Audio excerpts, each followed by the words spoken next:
Un saludo a todos, bienvenidos a otro episodio de Estudios Bíblicos Ilustrados. En este video voy a contestar la pregunta de qué pasa después de la muerte, esto según la Biblia. La creencia general de la sociedad dentro de lo que es el mundo cristiano y también los paganos y demás, casi todo el mundo menos los paganos y agnósticos, creen que luego de la muerte pues la persona sigue existiendo, pero en otro plano de existencia.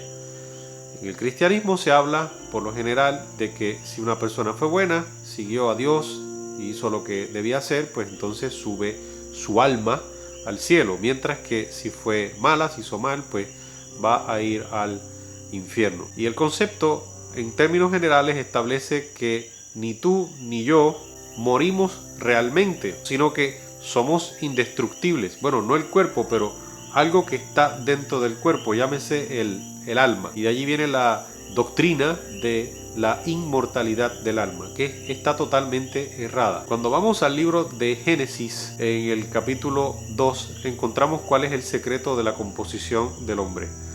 La Biblia nos dice que Dios modeló o formó a Adán del barro de la tierra. Dicho sea de paso, no fue que hizo un muñequito de barro. Lo que está queriendo decir es que los constituyentes del cuerpo humano fueron sacados de la tierra y ya de allí, de esa base de ingredientes, se forma el cuerpo humano. Pero el cuerpo humano estaba sin vida y ahí es cuando entonces dice la palabra de Dios que Dios sopla en la nariz del muñeco aliento de vida y entonces el hombre llegó a ser un ser viviente. Hay dos palabritas en hebreo que se utilizan para hablar de esto del aliento de vida. Una es neshama y la otra es ruach. Ambas significan prácticamente lo mismo, es como si fueran términos sinónimos. Aliento de vida, hálito de vida. Lo pudiésemos decir nosotros acá de otra forma como principio vital o energía vital. De allí que en Génesis capítulo 2 se nos explica que la composición del ser humano es de dos partes. Una, el cuerpo, y la otra, la energía o aliento de vida, que es lo que hace que esto sea animado, el cuerpo, que no seamos simplemente como una maquinaria sin vida.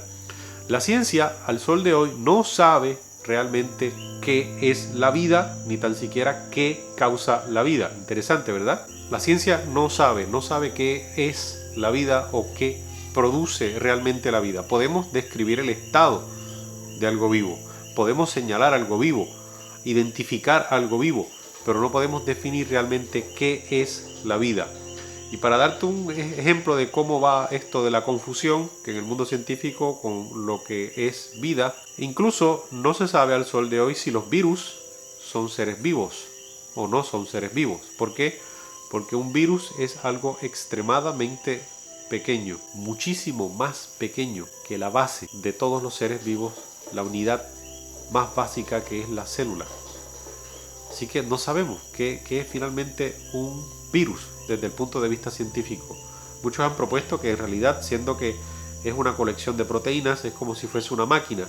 Es más complejo que eso, pero el detalle está en que lo que quiero que entiendas con esto que estoy diciendo es que no sabemos realmente de dónde sale, bueno, sí, sabemos de dónde sale la vida sale de Dios, pero definirlo no lo sabemos. Pero la Biblia nos deja esta ecuación. Está el cuerpo humano y está el aliento de vida. Estas cosas se unen y hay un ser viviente, pero cuando estas cosas se separan, hay muerte. Eso es lo que sucede. Ahora, ese neshama, ese ruach, el aliento de vida, que no es esto el cuerpo, dice la palabra de Dios, y esto aparece muchas veces en el libro de Eclesiastés y en otras partes de la Biblia, cuando la persona muere, esto sube a Dios. De allí que muchos malinterpretasen que el aliento de vida es una referencia a ese concepto de fantasma indestructible que en realidad viene del mundo pagano, que no viene de la Biblia y que llevamos dentro. Cuando no es así. La Biblia no menciona que lo que verdaderamente nosotros somos sea un fantasma sin cuerpo, que esto sea como decían los griegos. Los griegos fueron los que popularizaron estas ideas con el asunto filosófico de ellos. Por ejemplo, en aquellos días había un dicho, soma sema, es decir, cuerpo, cárcel. Nos acordamos de todo aquello que dijo Sócrates del mundo de las ideas y que Platón secundó también con toda una vida de filósofo. Y esto pues llegó al cristianismo, pero no forma parte del cristianismo realmente según la Biblia. Totalmente contrario a lo que dice el registro bíblico. Si buscamos, por ejemplo, en el libro de Eclesiastés, en el capítulo 9, vamos a encontrar claramente que dice que hay esperanza para todo aquel que está entre los vivos, porque más vale perro vivo que león muerto. Los vivos saben que han de morir, pero los muertos nada saben. Y después sigue haciendo una lista. Murió su amor, su odio, su envidia, todos ellos perecieron ya, no tienen más parte en nada de lo que se hace debajo del sol. ¿Y esto qué es lo que nos indica? Pues tan sencillo lo que estamos diciendo, que una vez tú mueres, pues se acabó todo, no hay más nada, no hay vida después de la muerte. La palabra de Dios dice claramente, y no tienen más parte en nada de lo que se hace debajo del sol. Sigue diciendo en ese mismo capítulo, más adelante unos versículos, todo lo que te venga a la mano a hacer, hazlo con todas tus fuerzas, porque al sepulcro, a la tumba, a donde va finalmente, no hay trabajo, ni planes, ni obra, ni ciencia, ni sabiduría.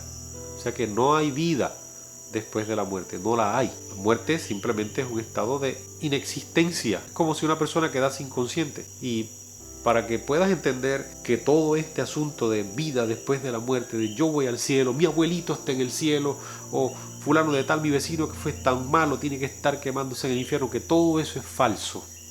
Te voy a hacer referencia entonces a lo que pasó con Lázaro. Lázaro, amigo de Jesús. Esto aparece en Juan capítulo 11. Según los cristianos, si se muere y fue bueno, ¿dónde está? En el cielo.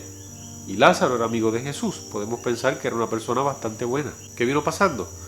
Lázaro muere y Jesús llega a visitar a la familia 4 días después. Llega hasta la tumba, se acerca delante de la tumba y dice, quiten la piedra. Su hermana Marta le dice a Jesús, Maestro, este hombre ya apesta, tiene 4 días de muerto. Pero como quiera Jesús prosiguió, siguió adelante. Y finalmente sabemos qué fue lo que sucedió. Resucitó a Lázaro. Y aquí es que viene la parte interesante. Si Lázaro había muerto ya hacía 4 días y era una persona buena, justa, se supone que estuviese en el cielo. Ahora, ¿cómo explicamos o cómo entendemos que el Señor haya bajado a un santo del cielo para traerlo de nuevo aquí a la tierra? Si ya estaba en el cielo. Al traerlo aquí a la tierra lo expone otra vez al pecado, lo expone también a la tentación, lo expone a perderlo cuando ya lo tenía gano. Esto según la creencia general. Y la contestación es que no estaba en el cielo, por eso es que lo resucitó, estaba en un estado de inconsciencia. Sería totalmente ilógico que el Señor sacase a alguien del paraíso para volverlo a traer aquí, a que vuelva a sufrir tentaciones y otro montón de cosas más. Y es muy interesante cómo a la gente se le escapa de la vista tan fácilmente ese caso de Lázaro cuando está allí tan claramente. De paso, la palabra de Dios dice claramente que los muertos resucitarán. La primera carta de Pablo a los tesalonicenses dedica mucho de su material a eso. Los muertos en Cristo resucitarán primero, dice la palabra de Dios. Ahora, si esto es así, y todos esos muertos, desde el primero, desde Abel, están todos en el cielo, ¿para qué el Señor tiene que venir a bajarlos a la tumba y hacerlos salir de debajo de la tierra resucitados?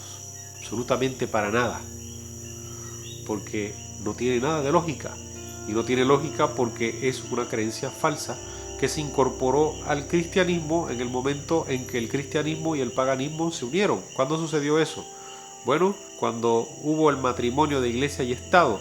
Recordamos aquel momento, en el año 312, en que Constantino, emperador de Roma, hace un acercamiento a los dirigentes de la iglesia de Roma específicamente, y luego en el año 313 se firma el Edicto de Tolerancia de Milán, se terminan las persecuciones contra la iglesia cristiana, y va ocurriendo poco a poco ese matrimonio de iglesia-estado. El Estado romano, el imperio, estaba dividido entre cristianos y paganos, más que nada la ciudad de Roma.